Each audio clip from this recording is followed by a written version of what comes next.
नमस्कार दोस्तों। आइए बात करते हैं शेयर मार्केट के बारे में। शेयर मार्केट क्या है, क्यों है, किस तरह से काम करता है, क्या फायदे क्या नुकसान है और आप इसमें किस तरह से पैसे इन्वेस्ट कर सकते हैं।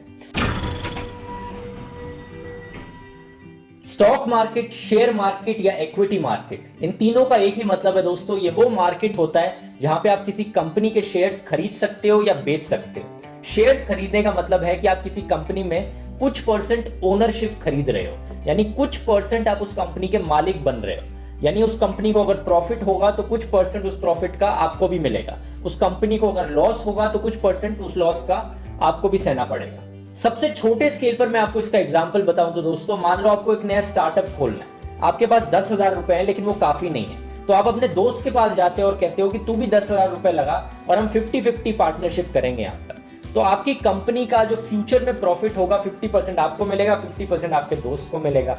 इस केस में 50% शेयर्स आपने अपने दोस्त को दे दिए इस कंपनी। यही चीज बड़े स्केल पर स्टॉक मार्केट में होती है, बस फर्क ये है कि वहां पे आप अपने दोस्त के पास जाने की जगह पूरी दुनिया के पास जाते हो और कहते हो कि आओ मेरी कंपनी में शेयर्स खरीदो। शेयर मार्केट्स की शुरुआत आज से करीब 400 साल पहले हुई थी दोस्तों। 1600s के टाइम पे एक डच ईस्ट इंडिया कंपनी थी, जैसे एक ब्रिटिश ईस्ट इंडिया कंपनी थी वैसे ही एक डच ईस्ट इंडिया कंपनी भी थी, जो कंट्री आज के टाइम पे नेदरलैंड्स है।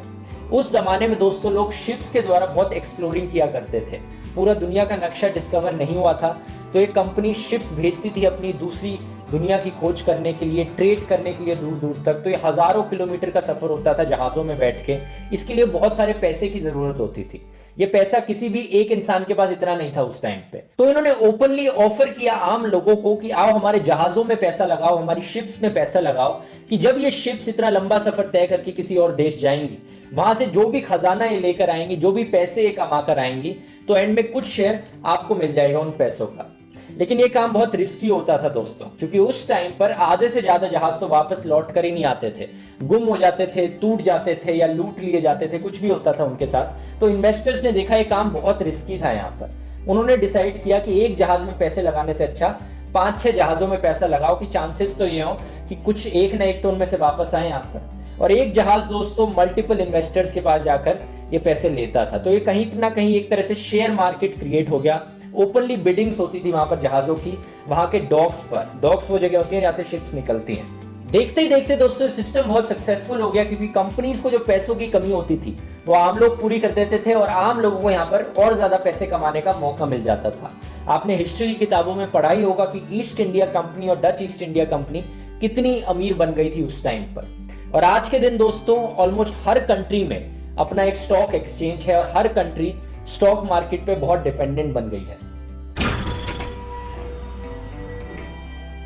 स्टॉक एक्सचेंज वो जगह है, वो बिल्डिंग है जहां पर लोग कंपनीज के शेयर्स को खरीदते हैं और बेचते हैं। दो टाइप के मार्केट्स में से डिवाइड किया जा सकता है, एक प्राइमरी मार्केट और एक सेकेंडरी मार्केट। प्राइमरी मार्केट वो है दोस्तों जहां पर कंपनीज आकर अपने शेयर को बेचती हैं। ये कंपनीज के ऊपर है कि वो एग्जैक्टली क्या प्राइस रखे अपने शेयर का। हालांकि इसमें कुछ रेगुलेशंस भी होती हैं, लेकिन कंपनी ज्यादा ऊपर नीचे कर नहीं सकती, क्योंकि ऑब्वियसली ये डिमांड पर डिपेंड करता है कितना प्राइस वहां पर लोग देने को तैयार है कंपनी के शेयर के लिए।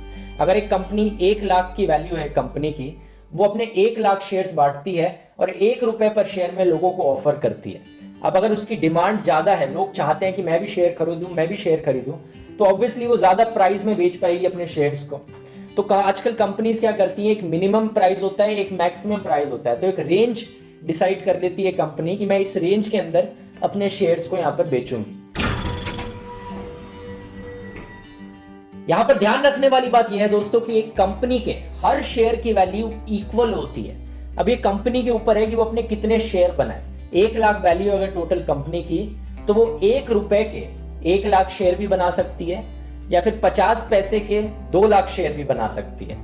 और वैसे दोस्तों जब कंपनीज अपने शेयर मार्केट में शेयर बेचती है, वो कभी भी 100% नहीं बेचती है। जो एक ओनर होता है वो हमेशा मेजॉरिटी ऑफ द शेयर्स तो रखता ही है, ताकि उसकी डिसीजन मेकिंग पावर रहे। अगर आप सारे ही शेयर्स बेच डालोगे तो जितने लोगों ने शेयर्स खरीदे हैं सब ओनर्स बन गए उस कंपनी के, सब मालिक बन गए उस कंपनी के, तो वो सब डिसीजंस भी ले सकते हैं उस कंपनी के लिए। जिस इंसान के पास 50% से ज्यादा ओनरशिप रहेगी वही डिसीजन ले पाएगा एक कंपनी के लिए। तो इसलिए जो फाउंडर्स होते हैं कंपनीज के, वो प्रेफर करते हैं कि 50% से ज्यादा शेयर तो अपने पास ही रखें। जैसे फेसबुक का करीब 60% शेयर मार्क जकरबर्ग के पास ही है। अब जिन लोगों ने कंपनी से शेयर खरीद लिए, अब ये शेयर ये जाकर और लोगों को बेच सकते हैं। इसे कहते हैं सेकेंडरी मार्केट दोस्तों, जहां पर लोग अपने आप में शेयर्स को बेचते खरीदते हैं, शेयर्स की ट्रेडिंग करते हैं। प्राइमरी मार्केट में कंपनी ने एक प्राइस सेट कर दिया था अपने शेयर का। अब सेकेंडरी मार्केट में कंपनी कुछ नहीं कर सकती अपने शेयर प्राइस का। अब ये शेयर प्राइस ऊपर नीचे होते रहेगा ये देखकर कि डिमांड कितनी है लोगों की किसी शेयर को खरीदने में, सप्लाई कितनी है उसकी। तो डिमांड और सप्लाई को देखकर सेकेंडरी मार्केट में शेयर प्राइस अब ऊपर नीचे होते रहेगा। ऑलमोस्ट हर बड़ी कंट्री में अपनी एक स्टॉक एक्सचेंज होती है। इंडिया में दो सबसे पॉपुलर स्टॉक एक्सचेंजेस हैं। एक है बॉम्बे स्टॉक एक्सचेंज जिसमें करीब करीब 5400 कंपनीज रजिस्टर्ड हैं, और एक है नेशनल स्टॉक एक्सचेंज हमारा जिसमें 1700 कंपनीज रजिस्टर्ड हैं। अब इतनी सारी कंपनीज एक स्टॉक एक्सचेंज में रजिस्टर्ड हैं। अगर हमें ओवरऑल देखना है कि एक स्टॉक एक्सचेंज में सारी कंपनीज के शेयर प्राइसेस ऊपर जा रहे हैं या नीचे जा रहे हैं, ये कैसे देखा जाए? इस चीज को मेजर करने के लिए दोस्तों हमारे लिए एक मेजरमेंट बनाई गई है सेंसेक्स और Nifty. Sensex Bombay stock exchange की टॉप 30 कंपनीज का एक एवरेज ट्रेंड दिखाता है कि एवरेज आउट करके उन सारी 30 कंपनियों के शेयर प्राइस ऊपर जा रहे हैं या नीचे जा रहे हैं। सेंसेक्स का फुल फॉर्म सेंसिटिविटी इंडेक्स भी यही दर्शाता है। सेंसेक्स का जो नंबर है दोस्तों कि आज ये 40,000 के करीब पहुंच चुका है, इस नंबर की खुद में कोई ज्यादा वैल्यू नहीं है। आप इस नंबर को हमेशा 5 से कंपेयर करके देखिए, तब आपको इसकी वैल्यू समझ में आएगी। क्योंकि ये जो नंबर है ये थोड़ा रैंडमली डिसाइड किया गया है कि शुरू में इन्होंने डिसाइड कर लिया कि ये 30 कंपनीज का इस वक्त ये शेयर वैल्यू है, तो हम इन सारे नंबर्स को कंपाइल करके हम कहते हैं कि 500 है ये। तो अब धीरे धीरे सेंसेक्स बढ़ के 40,000 तक पहुंच गया है पिछले 50 सालों में कुछ। तो ये दिखाता है कि पिछले 50 सालों में इन 30 कंपनीज के शेयर प्राइस में कितने ऊपर गए हैं प्राइसेस। ऐसे ही हमारा निफ्टी इंडेक्स है national plus 50, national stock exchange की टॉप 50 कंपनीज के शेयर प्राइसेस में क्या ऊपर नीचे का ट्रेंड दिख रहा है, ये निफ्टी दिखाता है यहां पर।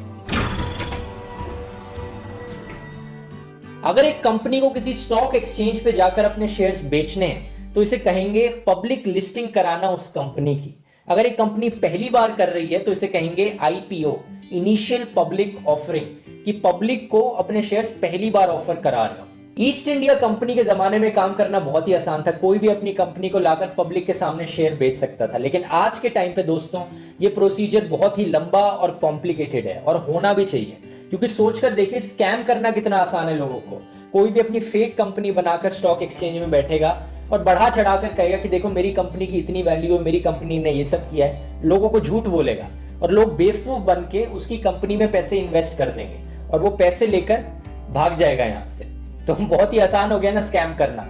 और इंडिया ने दोस्तों हिस्ट्री में ऐसे बहुत से स्कैम्स देखे हैं, हर्षद मेहता स्कैम, सत्यम स्कैम, ये सब यही चीजें थी। लोगों को बेवकूफ बनाकर स्टॉक एक्सचेंज में लिस्टिंग कराई अपनी, पैसे लिए और भाग गए वहां से। तो धीरे धीरे दोस्तों जैसे जैसे ये स्कैम्स होते रहे वैसे वैसे स्टॉक एक्सचेंजेस को पता लगने लगा कि हमें अपने पूरे प्रोसीजर को और स्ट्रॉन्ग बनाना पड़ेगा, स्कैम प्रूफ बनाना पड़ेगा। इसके लिए रेगुलेशंस और स्ट्रॉन्ग बनाते गए, रूल्स और स्ट्रॉन्ग बनाते गए, जिसकी वजह से आज काफी कॉम्प्लिकेटेड रूल्स हैं। Securities and exchange board of India, SEBI, ये एक रेगुलेटरी बॉडी है जो इन सब चीजों को देखती है दोस्तों कि कौन सी कंपनीज को स्टॉक मार्केट पे लिस्ट किया जा रहा है और सही तरीके से किया जा रहा है कि नहीं किया जा रहा है। और अगर आपको ये करना है दोस्तों तो आपको सेबी के नॉर्म्स को पहले फुलफिल करना पड़ेगा। इनके नॉर्म्स बहुत स्ट्रिक्ट हैं, जैसे कि आपकी कंपनीज के अकाउंटिंग पर काफी चेक्स एंड बैलेंसेज होने चाहिए। कम से कम 2 ऑडिटर्स ने आपकी कंपनीज की अकाउंटिंग को चेक किया होना चाहिए। 3 साल लग सकते हैं इस पूरे प्रोसेस में। 50 से ज्यादा शेयर होल्डर्स ऑलरेडी होने चाहिए आपकी कंपनी में अगर आपको पब्लिकली लिस्ट कराना है किसी कंपनी को। और जब आप अपने शेयर्स बेचने जाओगे, आपके शेयर्स की अगर कोई डिमांड नहीं हुई लोगों के बीच में, तो सेबी आपकी कंपनी को स्टॉक मार्केट से हटा भी सकता है। अब आप कैसे स्टॉक मार्केट में पैसे इन्वेस्ट कर सकते हैं? ईस्ट इंडिया कंपनी के टाइम पे तो आप उस जमाने में उस डॉक्स पे जाकर, जहां से जहाज निकल रहे थे, वहां पे जाकर ये बिडिंग कर सकते थे, खरीद बेच सकते थे स्टॉक्स को।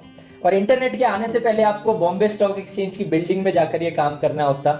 लेकिन इंटरनेट के आने के बाद दोस्तों आपको सिर्फ 3 चीजों की जरूरत है, एक बैंक अकाउंट, एक ट्रेडिंग अकाउंट और एक डीमैट अकाउंट। बैंक अकाउंट इसलिए आपको अपने पैसों की जरूरत होगी, ट्रेडिंग अकाउंट इसलिए कि आप ट्रेड कर सकें, आप पैसे इन्वेस्ट कर सकें किसी कंपनी में, और डीमैट अकाउंट होता है दोस्तों स्टॉक्स जो आप खरीद रहे हैं उसे स्टोर करने के लिए, एक डिजिटल फॉर्म में स्टोर करने के लिए उन स्टॉक्स को। आजकल ज्यादातर बैंक्स 3-in-1 अकाउंट्स ऑफर करने लग गए हैं कि ये तीनों अकाउंट्स आपके बैंक अकाउंट के अंदर ही इन्वॉल्व हो। हम जैसे लोगों को कहेंगे दोस्तों रिटेल इन्वेस्टर्स, यानी आम लोग जो इन्वेस्ट करना चाहते हैं स्टॉक मार्केट में। तो रिटेल इन्वेस्टर्स को हमेशा एक ब्रोकर की जरूरत होती है। ब्रोकर वो इंसान होता है जो बायर और सेलर को एक साथ मिलाता है। अब हमारे लिए ब्रोकर हमारा बैंक भी हो सकता है, या कोई और थर्ड पार्टी ऐप भी हो सकती है, कोई प्लेटफॉर्म भी हो सकता है। जब आप ब्रोकर्स के थ्रू पैसे लगाते हैं स्टॉक मार्केट में तो ये ब्रोकर अपना कुछ कमीशन रख लेता है, इसे कहते हैं ब्रोकरेज रेट। ये ब्रोकरेज रेट दोस्तों बैंक ज्यादातर चार्ज करते हैं अराउंड 1%, लेकिन 1% ज्यादा हाई है, इतना होना नहीं चाहिए। आपको अगर सही से ढूंढेंगे तो आपको ऐसे प्लेटफॉर्म्स भी मिल जाएंगे जो ब्रोकरेज रेट अराउंड 0.05% दे रहे हो या 0.01% दे रहे हो। ये ब्रोकरेज रेट उनके लिए डिसएडवांटेज है अगर जो ज्यादा ट्रेडिंग करना चाहते हैं स्टॉक से, यानी एक दिन में इतने सारे स्टॉक्स खरीदे, इतने सारे बेचे, तो बहुत सारा पैसा आपका इस ब्रोकरिंग फीस में ही चला जाएगा। लेकिन अगर आप इन्वेस्टिंग करना चाह रहे हैं लॉन्ग टर्म के लिए तो ज्यादा ब्रोकरेज रेट से इतना फर्क नहीं पड़ेगा, क्योंकि आप एक बार ही देंगे उस ब्रोकरेज रेट को। तो इन्वेस्टिंग और ट्रेडिंग दो अलग अलग चीजें हैं। इन्वेस्टिंग का मतलब है आपने एक बार ही पैसे लगाए स्टॉक मार्केट में और कुछ टाइम तक उसे रहने दिया वहां पर, और ट्रेडिंग का मतलब है कि आप जल्दी से काफी पैसे लगाते हो, यहाँ पर काफी वहां लगाते हो, कुछ निकाल लेते हो, कुछ निकाल लेते हो, तो बहुत जल्दी जल्दी काम करते रहते हो। इनफैक्ट ट्रेडिंग करना दोस्तों खुद में ही एक जॉब है। ऐसे बहुत से लोग हैं हमारे देश में जो सिर्फ ट्रेडर्स हैं और दिन भर बैठ के यही काम करते हैं। पैसे इस शेयर से निकाले उस शेयर में डाले, यहां से निकाला वहां डाला और यहां से प्रॉफिट कमाया। तो सबसे इंपॉर्टेंट सवाल यहां पर यह उठता है कि क्या आपको शेयर मार्केट में पैसे इन्वेस्ट करने चाहिए। काफी लोग इसे जुए से कंपेयर करते हैं, गैम्बलिंग कहते हैं इसे, क्योंकि इसमें इतना ज्यादा रिस्क होता है। और मेरी राय में दोस्तों ये बिल्कुल सही कहते हैं, ये एक तरह की गैम्बलिंग ही है। अगर आपको नहीं पता कि वो कंपनी किस टाइप की है, कंपनी की परफॉर्मेंस कैसी रही है, कंपनी के एग्जैक्टली पैरामीटर्स क्या है, फाइनेंशियल रिकॉर्ड क्या है कंपनी का, उसकी अकाउंटिंग इन्फॉर्मेशन देख के आप हिस्ट्री नहीं देखते, तो एक तरह से जुआ खेलने जैसा ही है, क्योंकि आपको कोई आइडिया ही नहीं है कि वो कंपनी फ्यूचर में कैसा परफॉर्म करेगी। बस आप लोगों की बात सुनकर कि लोग कह रहे हैं कि ये कंपनी अच्छा परफॉर्म कर रही है, इसमें शेयर मार्केट में पैसे लगा ले, तो इसलिए आप लगा रहे हो यहाँ पर। ये काम बिल्कुल नहीं करना चाहिए दोस्तों, और ये बहुत ही रिस्की होता है करना। और ऑब्वियसली जब कुछ लोग ऐसे हैं यहाँ पर जो रात दिन ये काम कर रहे हैं, जैसे कि ट्रेडर्स हैं जो एक्सपर्ट्स हैं इस फील्ड में, जिनको ज्यादा नॉलेज है स्टॉक मार्केट के बारे में, वो ऑब्वियसली ज्यादा अच्छा परफॉर्म करेंगे क्योंकि उन्हें पता होगा कि ये सब कैसे काम करता है। तो मेरी राय में दोस्तों आपको कभी भी शेयर मार्केट में डायरेक्टली इन्वेस्ट नहीं करना चाहिए, उन एक्सपर्ट्स पे रिलाई करना चाहिए। अब इसका एक बहुत अच्छा फॉर्म है म्यूचुअल फंड्स, क्योंकि म्यूचुअल फंड्स में क्या होता है, आप डायरेक्टली खुद नहीं डिसाइड करते कि किस कंपनी में इन्वेस्ट करना है। म्यूचुअल फंड्स में आप एक एक्सपर्ट्स पे भरोसा डालते हो कि वो एक्सपर्ट्स डिसाइड करें कि किस कंपनी में इन्वेस्ट किया जाए। इनफैक्ट ज्यादातर म्यूचुअल फंड्स ढेरों कंपनीज में इन्वेस्ट करते हैं ताकि लॉस होने के चांसेस काफी कम रहे यहाँ पर। जैसे कि मैंने ईस्ट इंडिया कंपनी का एग्जांपल दिया था, इन्वेस्टर्स बहुत जल्दी समझ गए थे कि एक जहाज में पैसे कभी मत डालो अपने, 5-6 जहाजों में पैसे लगाओ अपने, ताकि चांसेस ये रहे कम से कम एक तो वापस लौट के आए। तो म्यूचुअल फंड्स भी ऐसा ही काम करते हैं, बहुत जगह अलग अलग पैसे लगाते हैं यहाँ पर।